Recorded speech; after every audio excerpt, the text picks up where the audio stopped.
राजा विक्रमादित्य के गुणों का बखान करने के लिए उनके सिंहासन से इस बार तीसरी पुतली निकलती है।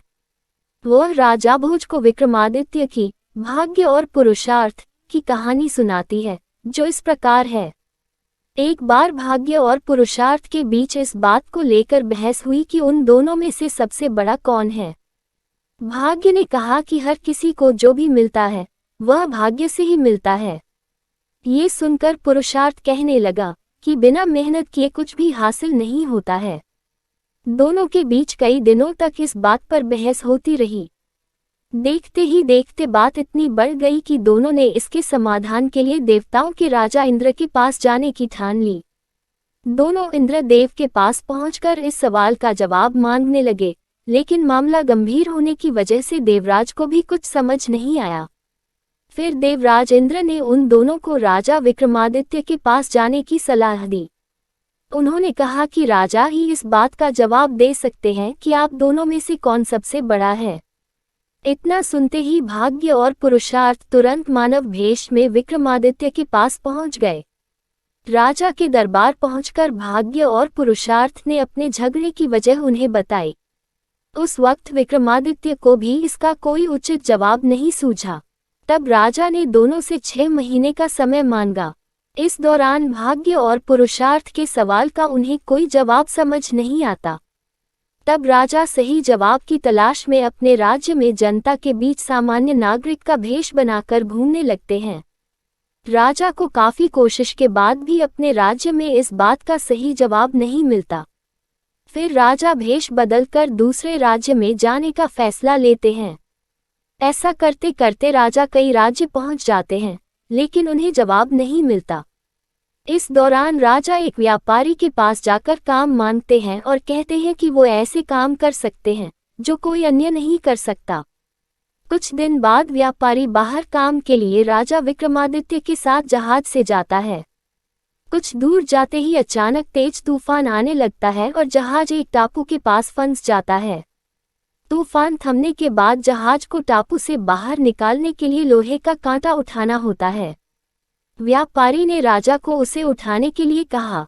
जैसे ही राजा ऐसा करता है तो जहाज तेजी से आगे निकल जाता है और विक्रमादित्य टापू पर ही छूट जाते हैं। टापू पर छूटने के बाद राजा कुछ देर आगे चलते हैं तो उन्हें वहां एक नगर दिखाई दिया। नगर के गेट में लिखा हुआ था कि यहाँ के राजा की बेटी का विवाह महाराज विक्रमादित्य के साथ होगा। ये पढ़कर राजा चौंक गए और महल में चले गए।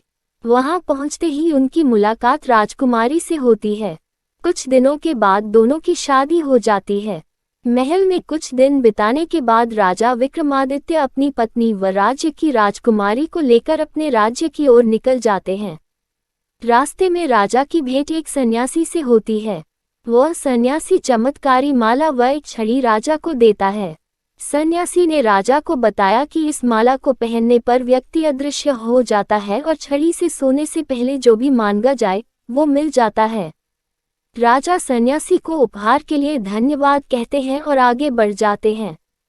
राजा महल पहुंचकर राजकुमारी को अंदर कमरे में भेज देते हैं और खुद बगीचे में चले जाते हैं। वहां उनकी मुलाकात एक गायक और ब्राह्मण से होती है। दोनों ने राजा को बताया कि वो इस दिन का सालों से इंतजार कर रहे थे। राजा विक्रमादित्य ने पूछा कि ऐसी क्या बात है कि वो सालों से उनकी राह देख रहे थे। दोनों ने बताया कि वो गरीब हैं और सालों से बगीचे में ये सोचकर मेहनत कर रहे हैं कि एक दिन राजा उनके सब दुखों को दूर कर देंगे। इतना सब सुनते ही राजा ने सन्यासी से मिली माला गायक को दे दी और छड़ी ब्राह्मण को। उसके बाद राजा अपने दरबार चले गए। 6 महीने बीतने के बाद भाग्य और पुरुषार्थ दोनों राजा के सभा में आए। विक्रमादित्य उन दोनों को बीते 6 महीने की सभी घटनाएं सुनाते हैं। इतना कहकर राजा दोनों को समझाते हुए कहते हैं कि छड़ी और माला का उन्हें मिलना भाग्य था और गायक व ब्राह्मण को ये पुरुषार्थ की वजह से मिला। इसी वजह से भाग्य और पुरुषार्थ दोनों एक दूसरे के पूरक हैं। इनमें कोई छोटा या बड़ा नहीं हो सकता है। दोनों राजा का जवाब सुनकर संतुष्ट हो गए और वहां से चले गए। इतनी कहानी सुनाकर पुतली राजा विक्रमादित्य के सिंहासन से उड़ जाती है। कहानी से सीख। कोई भी बड़ा और छोटा नहीं होता। हर चीज और हर कर्म का अपना महत्व होता है। अगली कहानी के लिए चैनल सब्सक्राइब कर लीजिए, साथ ही नोटिफिकेशन बेल आइकॉन क्लिक करना न भूलें।